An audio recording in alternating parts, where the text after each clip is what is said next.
going to talk about permaculture in Zone 5a and our about a decade journey through the process. I don't know how many of you out there are familiar or have taken a general permaculture course. So raise your hand to give me an idea of who I'm talking to here. It's about 30%. You could take all the permaculture courses you want, and I highly recommend if you don't know anything about growing, land stewardship, sustainability, topography, water catchment, any of those types of things, that you do get a permaculture book or take a class. Because I don't know how many of you are aware that there are some problems with our supply chain, our food system, and corporate agriculture that's getting more and more chemically driven. Those of us who thought that organic was once a safe way to buy food and consume food, that have done any research, know that the glyphosate residue is on all the products that are in most of our supermarkets.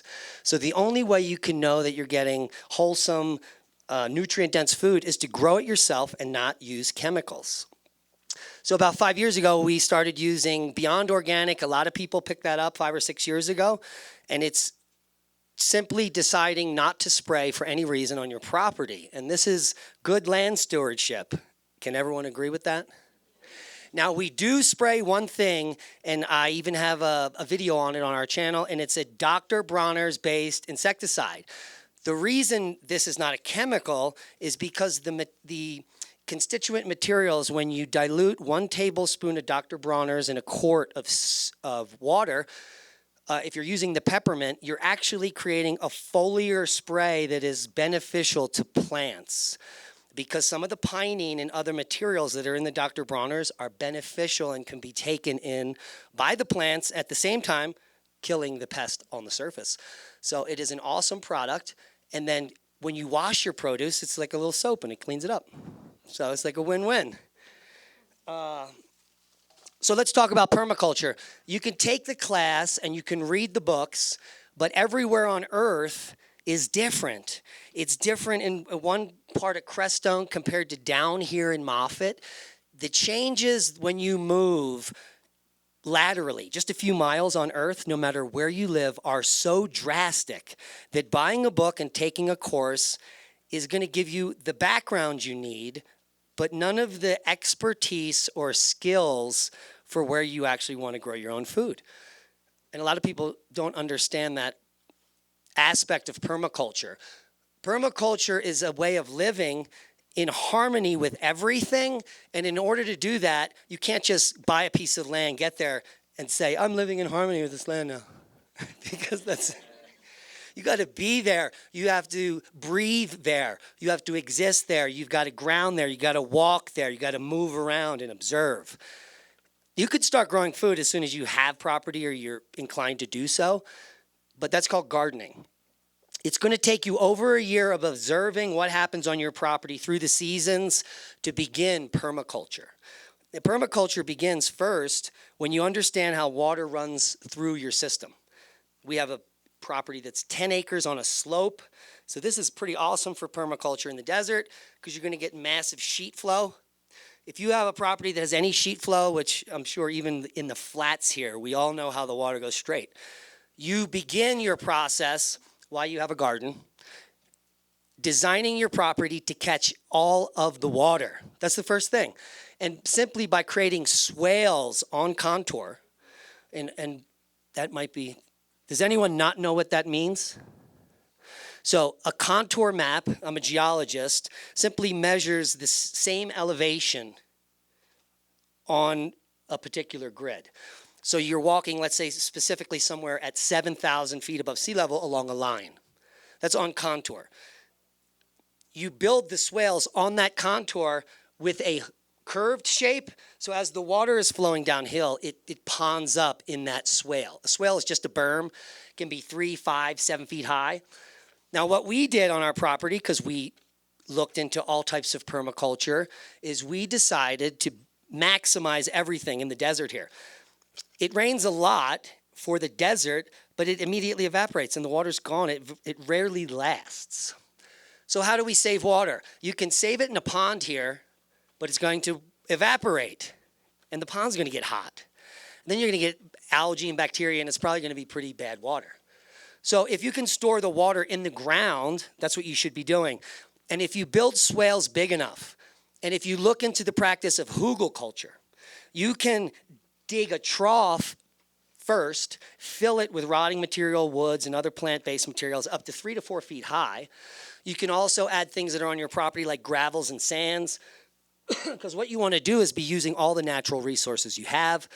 And then you simply need to cover the berm with a thin layer of soil you either purchase or you've made through composting.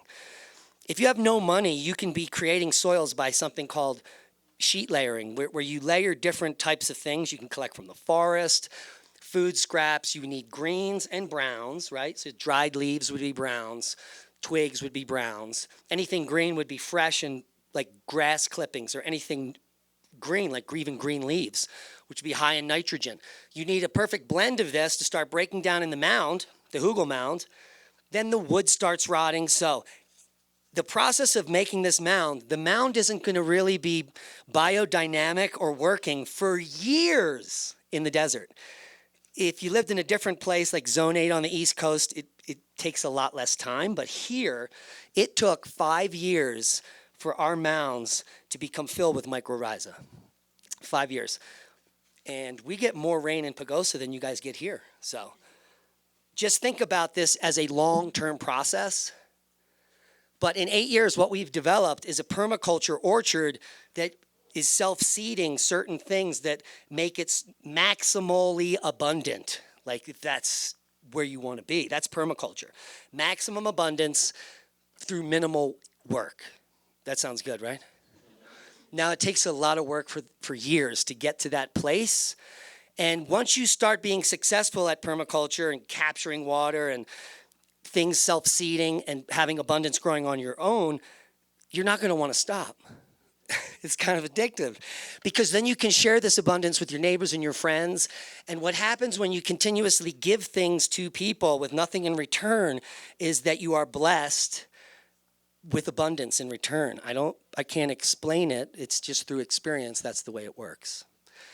And so how do we maximize the abundance in an area like this, Zone 5a? Well, we've done some experiments and we've had some losses. And when we first got here, we were green behind the ears. Is that how you say it? So I spent $5,400 on a commercial greenhouse.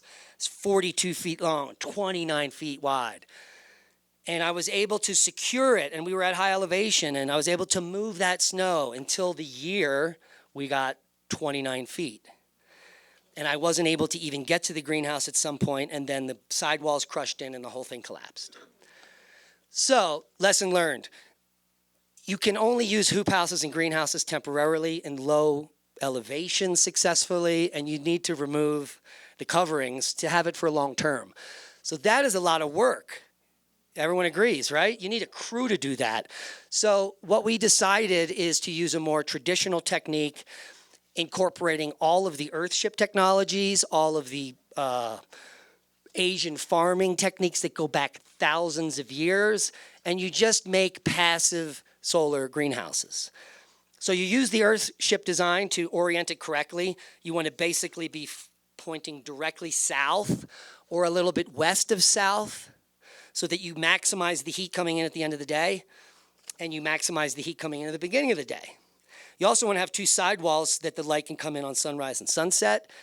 And you want to set the back wall so that on the solstice, your glazing is perpendicular to sunrise, basically. So on December 21st, the sun should come up directly perpendicular to your greenhouse, and boom, it's getting heated. And that's what we found is the best orientation. I mean, you can move this 10 or 15 degrees either way and be successful, but simply by orienting your greenhouse perpendicular to the sunrise on the solstice will give you maximum effect. You also need a roof on your greenhouse.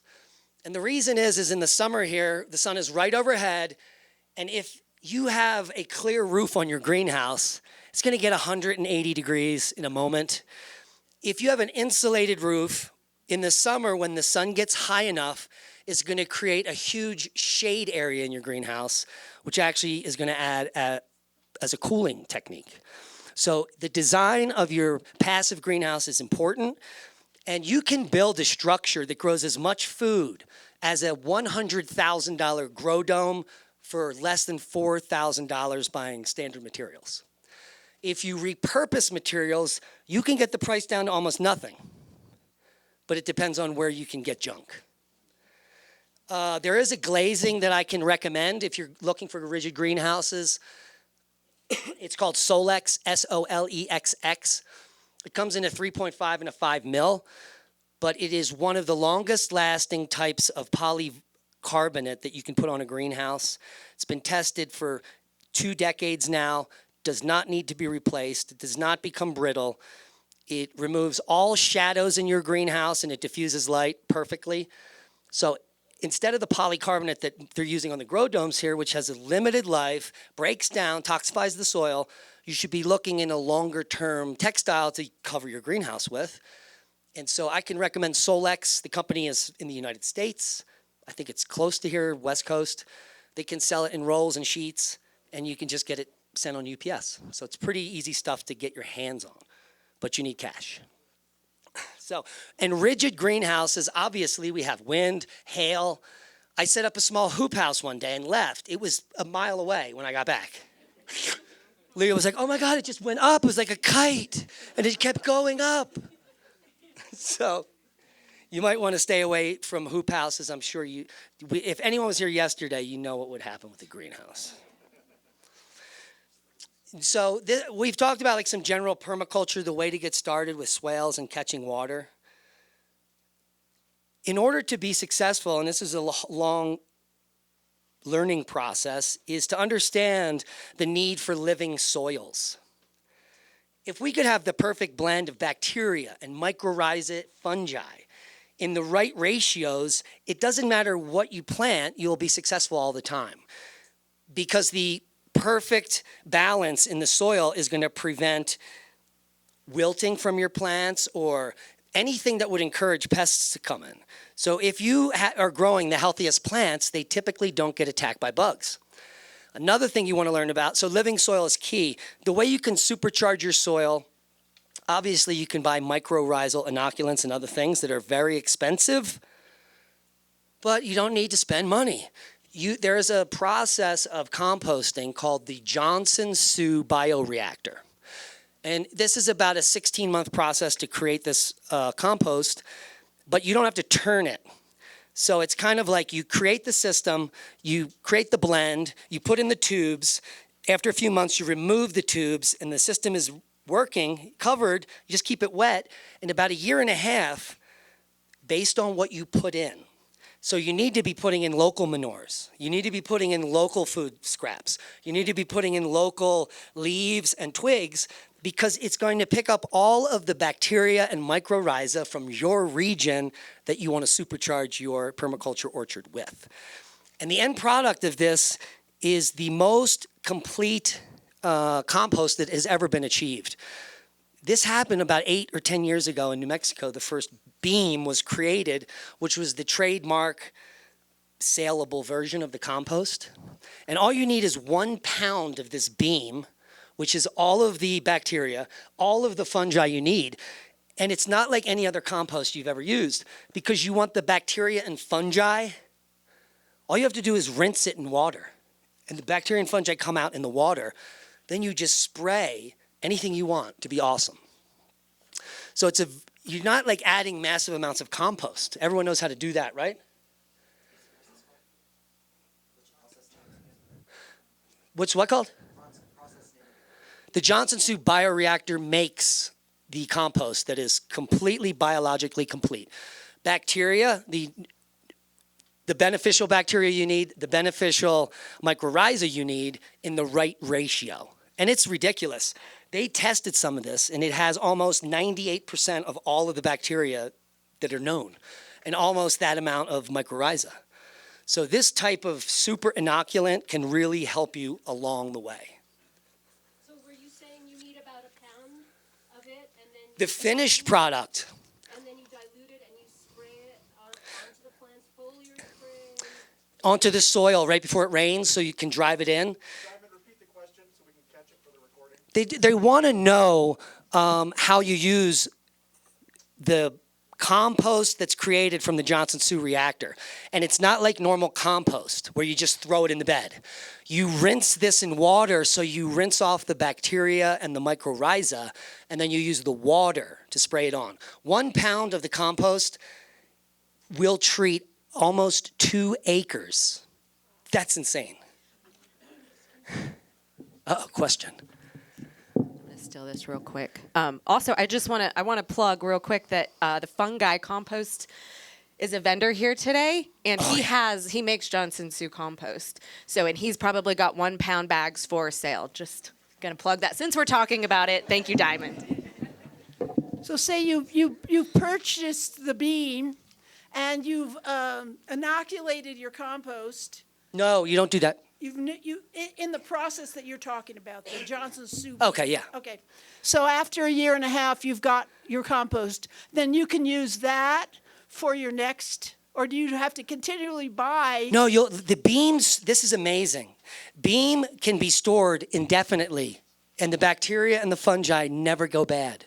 You just keep it cool and dark. So when you do the first process, you're going to get 40, 50 pounds of this perfect compost. You're good, like forever. And you can share this with everyone. Give people little baggies of it, little 6-ounce bags. They can do their whole greenhouse. They can do their whole front yard. It is an amazing product, and it literally is the future. The reason I'm here at the event is because I think that our food sovereignty is at risk. I think that the nutrient-dense foods, the indigenous foods we used to eat, they're missing. And we were just talking about some of the most medicinal foods and why they're not on the market. It's because you can't store them for long periods of time using chemicals in a room. So someone at the Crestone Energy Fair posted on social media a tomato that had all the seeds had grown. That's evidence it's been in storage for 6 months.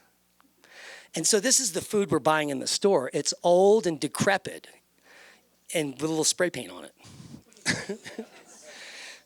So I'm trying to help the world, but my local community, grow abundantly with nutrient-dense foods, because I haven't been sick since I started doing this. I haven't seen a doctor. I didn't get the Wu flu. None of that. I didn't get the jab. I don't get sick. If I get sick, I know 3 days later, because I was like, oh, I had a chill the other day, and that's why my nose is... Because I am constantly eating the most nutrient-dense food. I mean, I'm eating more nutrition than I ever have as a child, because I never grew food in a permaculture orchard. There's no spray with all of the bacteria and mycorrhiza I need. And so that's why we come to events like this to inspire others, and we give away unlimited amounts of our land race. We seed save year after year, better and better varieties. And that brings me to a pretty important part here, seed saving and breeding. So I'm gonna hand this corn around. I've used this corn at the Crestone Energy Fair. I think 6 years ago at the Crestone Energy Fair, someone from the Navajo Nation gave me seeds that said 2005. And I was like, oh, okay, thanks. So he gave me these like 12-year-old seeds. I had a 100% germination rate. Well, that's pretty impressive. And then I started selecting, because we have such a short growth season. It's like 30 more days growth season in Moffat than Pagosa. And down in the Lower Blanco, we rarely get 90 days. We get 82 days. The last frost is the last day of June. The first frost is the last day of October. And you know corn, when it's frost, is done, unless it has the third leaf out. So we've been able to seed save this not only for it to grow in the short period, but I started selecting Starburst. So this Painted Mountain corn. What was done in the late 80s is that all of the native corns known in the western U.S. were collected. And then they were brought up into, I believe, Wyoming, where they ran a series of field tests where they blended all the genetics, and they were looking to create the perfect native corn. And then it took them years, but they created a native corn that grew in 86 days, that was frost tolerant, that had a sweet phase and a dent phase. And that's this corn here. And I started selecting it for beauty, for starbursts. And so I collected all the starburst kernels I could find, the first or second year. There's about 2 per ear. And then the next year I was getting 5 starbursts per ear. And then I collected all them. And then the next I got 50% starburst. And by year 7, this is a 100% starburst painted mountain corn from Pagosa. This is our corn. So hand it around. It's pretty awesome. And don't steal it. Because I need to plant this year to get the most awesome starburst corn next year. So if you don't know how to grow your own varieties of crops, I just told you. Select for the best. And I was just talking to someone, like, my best mustard plant in our permaculture orchard usually is a volunteer in the compost pile. So I harvest the mustard over here for our meals, but I don't touch that 7-foot Frankenstein mustard because I harvested over 1 pound of seed from a single plant last year. And not only can you use the mustard seed, I mean, all of these, this food is so sustainable, so nutritious, so nutrient dense. You can literally be grinding seeds for your protein source, sprouting seeds for micronutrients, and then growing the plant out for long-term storage, drying. You can dry all these deep, nutrient-dense green plants once you're growing them using permaculture. You don't want to buy dinosaur kale from the supermarket and dry it out. It's useless. It was probably grown in a hydroponic solution that only had 3 chemicals in it, and there's nothing nutritious in the plant. That's how most of our tomatoes are grown, in literally dead water. So, and as far as high altitude, you need to think about microclimates, maybe putting up stone walls that are south-facing and growing along them. If you want to have any success in here with melons or other warm weather crops, like the one successful tomato farmer in the valley says he grows his plants in a greenhouse to 6 foot and they put them out in July. Literally, for like 2 months. And that's how you have to grow tomatoes here. But we grow all our tomatoes in rigid greenhouses. So our greenhouses are where tomatoes and peppers are created. Everything else, potatoes, carrots, all the brassicas are outside. And you can have amazing success here, even with the swing in temperatures. But the key is seed saving, which is why every year we keep saving the new seed from the best plant. And that gives you a better and better chance to have better success growing. You have a question? I do. Have you, and are you familiar with keyhole gardening? Yeah. And have you tried it here in this area? Sure. It's just a way to lay out the garden so you can get maximum exposure to things in the least amount of space. So a keyhole is actually just walking in and being able to access everything here. So it's not going to increase or decrease your success, but it will allow you to plant more square footage everywhere, rather than in rows. The one thing you want to stay away from is monocropping in rows. You want to be interplanting everything. That is permaculture. You want to plant lots of mustards and other brassicas because they draw in the aphids here. Depending on where you live, you'll know what plant draws insects. And so when I know that, I want to plant that plant every 8 feet because the insects will be on that plant and not the stuff I want them not to be on. And so this is a type of integrated pest management. If you're using the beam and you have all the biology you need in your soil, that's the first step. You're going to have healthy plants. But there's still going to be insects that want to eat plants. So you need an integrated system.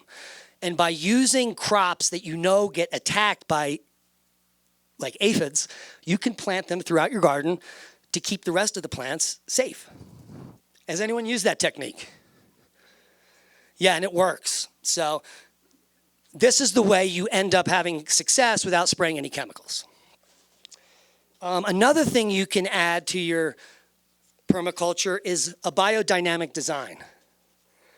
So if you have a farm with a slope, you put chickens and pigs at the top of the hill so that all of their feces and urine run into everything. And what we found is that we planted Lombardy poplar, which is the fastest growing tree in this region. I think it can grow 7 feet a year. And 6 years ago, we planted these plants. I have a 27-foot Lombardy poplar. The same time I planted them all, some are 12 feet, some are 15 feet, but I have a 27-footer right next to the pig hut. So that just shows you what biodynamic farming means, using all the parts of your animals on your property in a beneficial way, where when it rains, it all runs into your crops. Now, the way to do this successfully is you need pigs and chickens, unfortunately. So a lot of people don't like pigs. And the chickens need to get into the pig cage. And pigs love chickens, so they're friends. So what happens, pigs don't digest their food all that well. They can eat a lot of just stuff. They don't digest much of it. But when they poop, it stinks. And so if you have pigs, your farm is horrible. But if you have a chicken, pig, biodynamic setup, the chickens, as soon as the cage is open, run into the pig cage and eat all of the poop. It's gone. Then they redigest. So this is a very cheap way to raise chickens, because pigs are one of the cheapest animal per pound to raise organically. All you need to feed a pig is wheat. They require nothing else.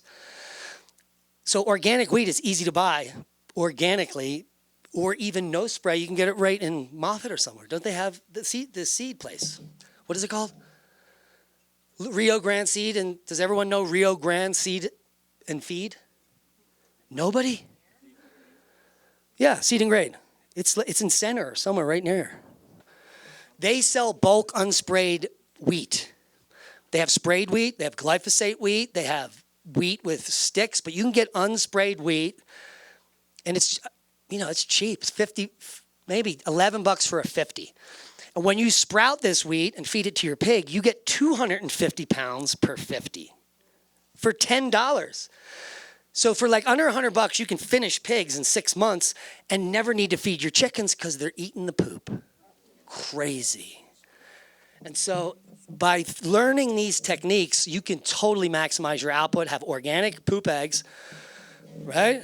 They're delicious. And then you get pork, the most amazing pork. And you can choose the type of pork you raise. We like to raise guinea hogs because the majority of the harvested animal is lard. And then you can make thousands of other sustainable products with your animals. You never need to buy soap, you never need to buy candles, and on and on. Plus you get a survival lard that's shelf stable if you render it. So there's lots of ways to start thinking how you can become completely sustainable on your property in less than a decade. It takes work. It takes a lot of learning. I think for success, for biodynamic farming and permaculture with the least inputs, a lot of people don't like to raise animals. You don't have to kill your animals. You could just take the eggs from the chickens. You can have a pig as a pet. It'll get 12 years old, and it'll keep pooping. Because you're looking for the pig poop, not the pig, unless you like the bacon. So it's all up to you how you use it. But it's highly beneficial to be in animal husbandry. In case something happens, there's no more ways to buy chickens. Maybe there's a virus in all the places that sell chickens. 2 years ago, it was almost impossible to get chickens. You had to wait months. So having the ability to start making chickens on your own, to share with the community in case of an emergency, is pretty important. Bees are important, especially if you want to make money and be successful. It's one of the least input things you can do on a farm to make tons of money. It takes a while to learn, and you have to be in there with your bees. But Leah and I, at Crestone Energy Fair, brought a small amount of honey we had, sold $450 worth of honey in 6 hours. Yeah, the first day. So it's an easy way to have an extra hedge. And if you didn't know, honey never goes bad, so it's not like you're going to waste it. It is the only food on earth that stores indefinitely. And the honey we grow is Ross round comb honey. The propolis and all the beauty is sealed in the comb, and we can sell the whole comb. So I implore everyone to become beekeepers. I also implore everyone to grow cannabis. This is a cash crop, and you're all legally allowed to grow it. And anyone who's not growing it is losing out on thousands of dollars worth of value because it's the simplest thing to grow. It's a weed. You're lazy, you spend $25 on a clone. You don't need that. A friend of yours will give you a seed. You just throw it in the dirt and don't do anything. Keep it watered. And sometimes it'll be good and sometimes it'll be bad, but you'll meet someone that would rather have cannabis than $100 to do something. Like I had an electrician, he did $800 worth of work. I was like, hey, you smoke weed? He's like, yeah. He's like, do you want money or do you want weed? And he's like, let me see what you got. Then he became a lifelong friend. And one day he showed up at my door and gave me his grandfather's 1880 16-gauge shotgun as a thank you. He said, you can't sell this. So that's pretty awesome. Not only that, cannabis is medicinal. You can learn how to make full plant extracts that have been proven to cure multiple types of skin cancer and other ailments. Because what pure plant extract from cannabis does is it fixes your whole immune system and brings it into something called homeostasis. So it's not really fixing anything, but it's making your immune system as powerful as it can be. Now, the problem is pure cannabis plant extract is like, whoa. Yeah, if you just need to eat a microgram of it. And if you don't smoke cannabis, it will knock you out. But in a few days, you get a resistance to it and you'll feel normal. So I can't express enough to grow cannabis because it's your right, and share it with your neighbors.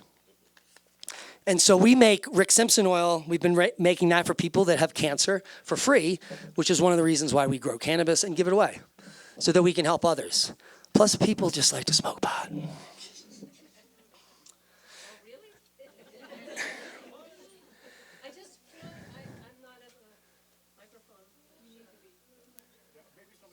I feel like I'm getting a suntan.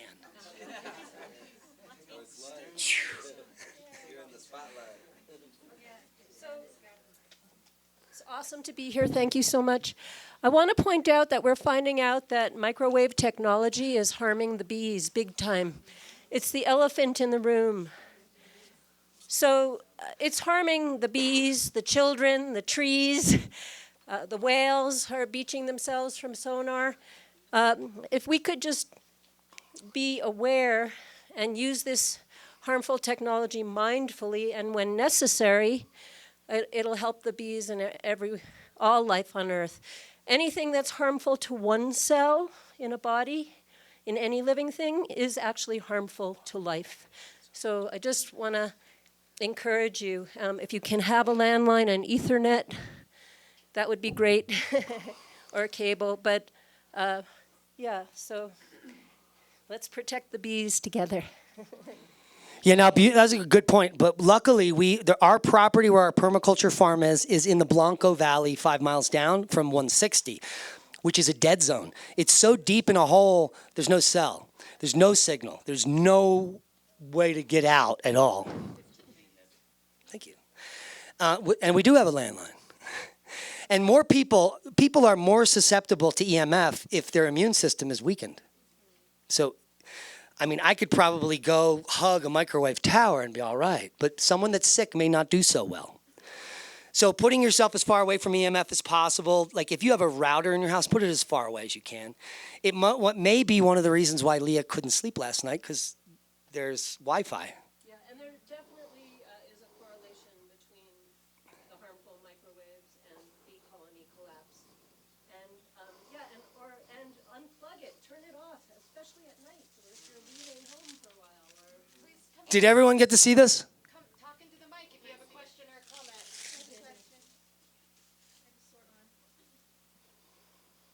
I have a lot of native bees in my yard, and if I keep bees, honeybees, will they outcompete my native bees? No, absolutely not. Each different species of bees likes to eat completely different things. A lot of people think they're going to get honeybees, Italian honeybees or Russians, and they're going to pollinate their garden. Nah. The bees will like your squash blooms when they open because they're close, because you're going to put them close to the thing, but they don't choose anything that's not native. Like they want the rabbit bush. They want the yellow clover. And that's what their main source of food will be, honeybees. And then the native honeybees are not going to be outcompeted. They'll even join your colonies, which is fine. I keep 4 empty beehives with frames in them out now. Swarm season is May 1st in Pagosa, and usually 2 of them are filled with bees. because there's swarms moving by all the time in April and May. A little earlier probably here. How many people have seen a swarm on a bush here? So yes, a lot of people. And if you ever see a swarm of bees clustering, they're completely docile. They're protecting the queen. You can easily just go in there and grab them, throw them in a box. They won't sting you. Nobody believes that. But it's true, I got videos. So the whole purpose of this talk is to maybe motivate you to become more food sovereign, because I think that things are gonna hit the fan. It's gonna get worse, not better through time. Not to be a Debbie Downer.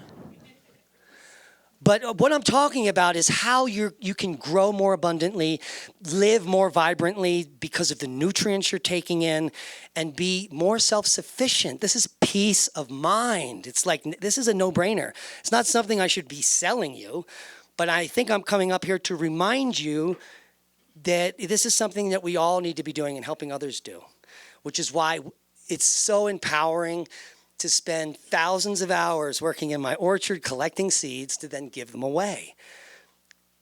People don't understand how much sweat equity goes into cleaning a dozen organic eggs. It's not worth $6 a dozen. But selling thousands of them a year and knowing we're keeping people away from factory farming, that is what it's all about. And the more of us that do it, you know, everyone thought in the 70s, permaculture is going to be the future, man. 2000, everyone's going to be living in utopia. It's like now everyone's staring into a square. 120 years ago, 90% of the people in North America grew everything they ate. 90%. We are really at a flexure point of mass casualty event if the trucks stop rolling down the road. And that's scary. Beautifully, Moffat and Crestone, there's a lot of knowledgeable people. The programs now, the children that this money, this event is teaching the future, that the more we can learn about how to grow abundantly, more simply, with less inputs, where it almost is a magical environment doing it itself. I mean, that's the whole purpose of why we do these events. To learn from each other, to share, to grow abundantly, and the fact that this is going towards a program that's growing, right? I mean, it just started a few years ago. Now they have grow domes, and it's only going to get better. With all of our help collectively, I think that in a bad event that the community like this can come together and rally. But each year we need to come back and share more knowledge on how to do it. And hopefully, if you have any questions, I'll be able to answer them in the next 10 minutes. But that's all I got. Thanks.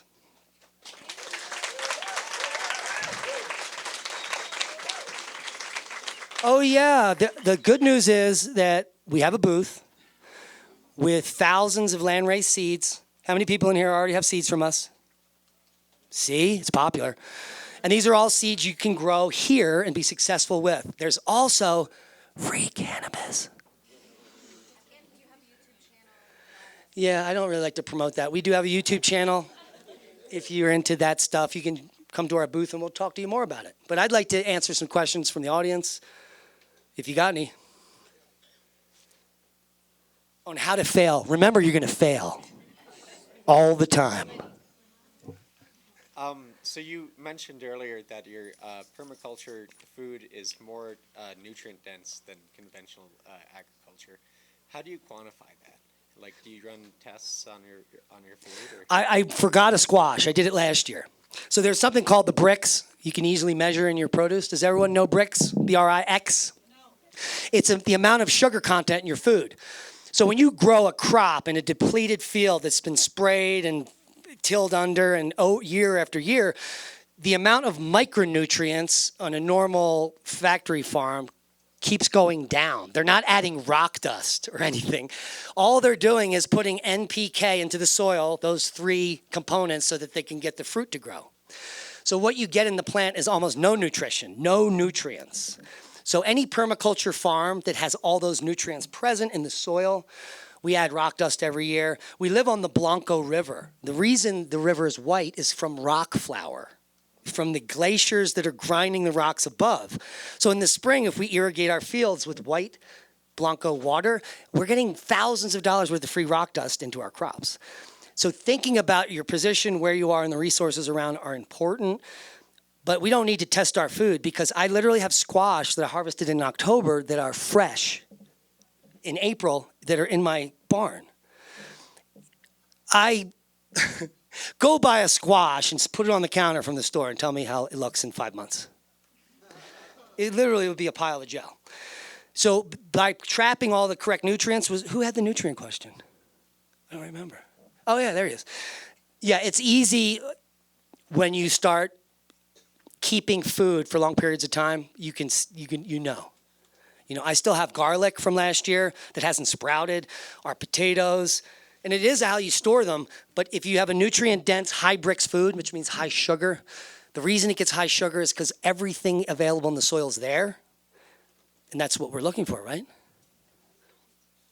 Yeah, so high bricks. Plus, you can get a bricks meter for $20 on Amazon, where you just stab it into your food and it gives you a number. Beep. Then you can take it to the supermarket, look at the same thing, and be like, "Oh my God, it's a 2. Mine's a 28." And so you know you're doing something right. Thanks for your presentation. I live in the town of Saguache, and we chlorinate our water, and I'm just wondering, I know, and I'm just wondering, sort of like a reverse osmosis system, what I could do. You don't need to do anything with chlorinated water. It's easy. You just let it sit. So just let it sit in a large open vat for, it depends on the volume and the depth, but if you let it sit for a few weeks, it'll all outgas. I do that, but I mean, I have a drip irrigation system, so I'm really wanting to, use that. But anyway. That's our problem. We have a drilled well. Well, it's actually a culvert well, but it's only 20 feet down, and we hit the aquifer on the river. The water's crystal clear, tastes delicious like a glacier. But when you test it, it's got, the dissolved solids are so high that it's actually detrimental to water everything continuously with it because there's salts in there. And so we need to find a way to filter that out. Now, I looked into some filters. It would cost thousands of dollars a year to filter that out. So instead, because we own access to a river, we're going to spend thousands of dollars to pump the river water to the orchard.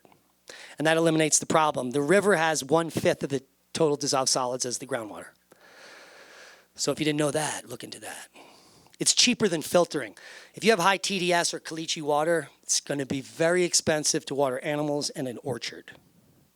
But isn't the aquifer here amazing? Low TDS, anybody know? All right, someone get on that for next year. Any questions? Yes? I have a lot of cows and deer that are beautiful animals running through my property. How do I utilize that manure? Well, the best manure is elk manure or the deer manure pellets that can go right into all your raised beds. So right now when the snow melts, you can go out with 5-gallon buckets and take hikes and fill those babies. It's amazing. It's like alpaca. It's that good. Cow manure is also is considered the perfect soil once it has zero moisture. So once the cow manure dries, you can literally break it up and put a seed in it. It's not going to be hot. And them trampling on the poop is going to be pushing it into your crappy soil. And that's exactly how you change a destroyed farm back to its original nature. You run cows and let them poop and trample it, but only for short periods of time. So should I just let the cows that are breaking onto my property, just let them? Oh yeah, that's free money. Okay. I just don't want it sitting on the surface and causing. You want it to dry. It's better to dry a turd on the surface than to push a wet turd in. Yeah, it'll take longer and it'll preserve some of the bad bacteria. Yeah. Yeah, dry your poop before you use it. Nick's coming up. I really wish Leah was here, so let's pray for her next time. I just want to say thank you for being here, and thank you for being a part of the Crestone Energy Fair, which is September 16th and 17th in Crestone. Please join us at that time. I just want to do a shameless plug. Thanks. When is it? September 16th and 17th. September 16th and 17th, the most awesome fair ever conceived. The date is in the program. Whatever that is. Any other questions? Well, guys, keep being awesome. Is this how many people are usually at a talk? This is awesome. Let's keep this up. And come see us over at our booth for free seeds and conversation.